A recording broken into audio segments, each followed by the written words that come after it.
Hey y'all, just as a heads up, this video is the part 2 of the Mondstadt Archon quest in 2 minutes and 43 seconds. So if you haven't seen that yet, go check it out. Anyways, on with the video.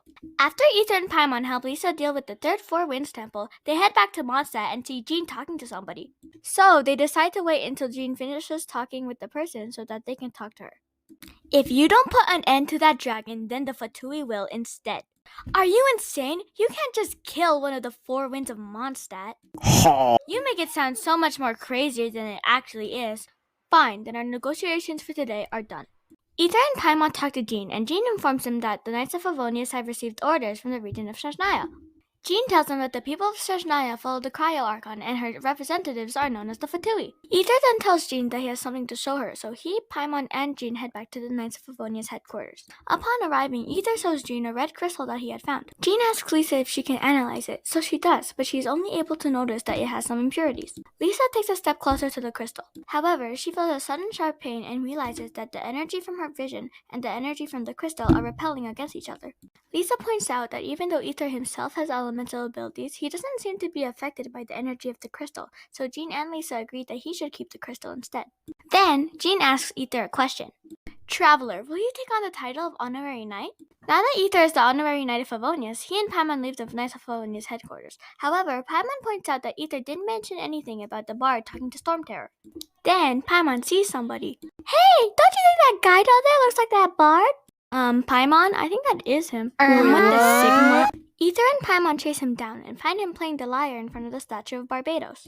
Strum, strum, strum. They approach the bard, and the bard recognizes them as the people who scared Dvalin away. Paimon asks the bard who Dvalin is, but Ether reminds her that Dvalin is Storm Terror's real name. The bard introduces himself as Venti and asks Ether and Paimon what they need from him. Paimon tells Venti that they're here for information about Storm Terror and tells Ether to take out the crystal. However, when Ether takes out the crystal, they see that it is blue instead of red. What the? Venti explains that due to the severe anguish and suffering that Dvalin has been going through, he has been crying, which are causing the formation of the teardrop crystals. Venti explains how he himself has come across a teardrop crystal and hands it to Ether, asking if he can purify it. Majestic music, majestic music. Venti is impressed by Ether's abilities and explains how even if Dvalin isn't killed, he will still wither away and die due to the anguish and pain he feels. Feeling sorry for Dvalin, Ether asks Venti if there's anything he can do to help. Venti tells him that he has already helped him greatly by purifying the teardrop crystal, but he already has his own plans in order to help Dvalin. He then tells him that he's heading off to the symbol of Mondstadt's hero and then leaves. Paimon remembers that the symbol of Mondstadt's hero is the big tree in the middle of Windrise, so they chase after Venti and meet him at the tree. At the tree, Ether tells Venti the information about Dvalin that Lisa had told him and Paimon. Venti tells Ether and Paimon that the reason that Dvalin has been suffering is because the Abyss Mage has been whispering bad stuff to him. He tells them that the Abyss Mage is part of an organization known as the Abyss Order, a group of non-humans who hate humanity for no apparent reason. You know, you kinda owe me for scaring Dvalin away. You're coming with me to the cathedral! Venti takes Ether and Paimon to the cathedral, and he approaches one of the nuns. Hey there, can I borrow the Holy Lyre de Hamil? Nuh-uh. But I'm the Animal Archon, Barbados! Get out. Can I borrow the Holy Lyre? It's direct orders from the Knights of Favonius. Do you have paperwork? No. Then get out. Screw this, let's just steal the lyre. That night, Ether, Paimon, and Venti return to the cathedral in order to steal the Holy Lyre.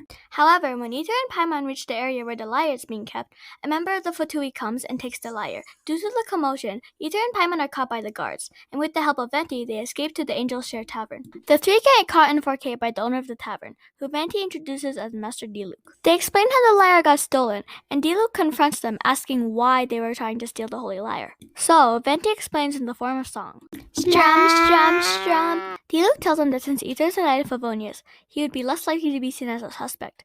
But he tells Venti that it would be safer for him to stay in the tavern. Ether and Paimon agree, and then they leave. When Ether and Paimon return, they see Diluc and Venti, along with Jean, and with her help, they go and retrieve the Holy Lyre.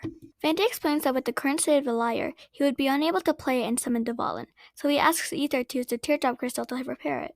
Ether uses the crystal, however he is only able to partially repair the lyre, so the five of them go and get 4 more teardrop crystals and meet at Dawn Winery, where Ether purifies them. Then the 5 of them head off to Starsnatch Cliff to summon Dvalin. Rawr! Barbados, you suck.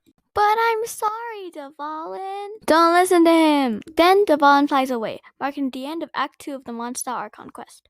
What does Sigma?